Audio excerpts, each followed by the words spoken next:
valik seotud nende kohtunikega kui selle mänguga, aga loomulikult see mäng on ka tähtis ja selle mängu nüüd Kristo Tohver on vilistanud. Kelder tuleb talle hooga järgi. Päris hea alla ja oi, see oli lähedal praegu, jah.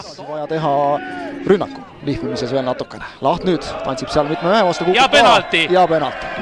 Ja oi kui rumal penalti. Oi kui rumal penalti tõepoolest, et ja Paabut on vist see, kes penalti teeb. Või oli krahv, vaatame kordust. Seal oli mitu meest võimalus. Pajunurmel ja kindlalt. Väga kindlalt.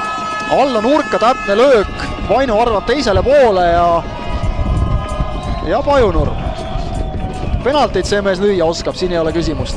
Aga ega vapruseks väga midagi ei muutu. Ikka on 4 vaja. Ikka on 4 vaja, jah.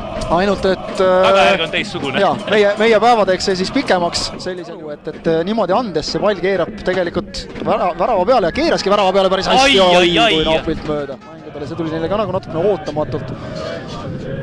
Nüüd on võimalus ja 1-1. Saadakse jalg vahele ja Saart sealt tuleb kohe sama hooga väravast palliga tagasi ka.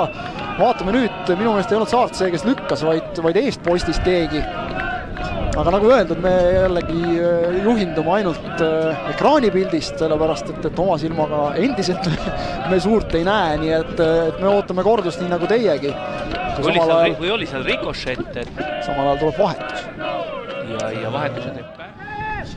No endiselt, ärme nuriseme. Ilus sööt nüüd värava alla ja seal on võimalus ja suur sudimine käib, aga see pall on ikkagi üle joone ja 2-1 Pärnu Vapruse ette. Ja kas jälle Saarts? Saarts tundus, et põhiline mees oli seal nokkimas, aga veerand tundi on minna ja Kuressaare hakkab oma mängu maha mängima. Jah, ja nüüd on siis 2 väravat vaja veel praegu ainult Vaprusel. Vaatame kohe kordusest. Mulle tundus, et see võiks olla Saarts, aga seal oli nii palju ühele teisele poole sudimist, et see võib ka täiesti. Nüüd mängitakse pall värava alla, päris teravalt läheb seal kasti joonele. Reensalu. Saab lüüa ja lati alla lööb, aga see on teema, nagu sa enne mainisid. Ja nüüd Kristo Tohver vilistab.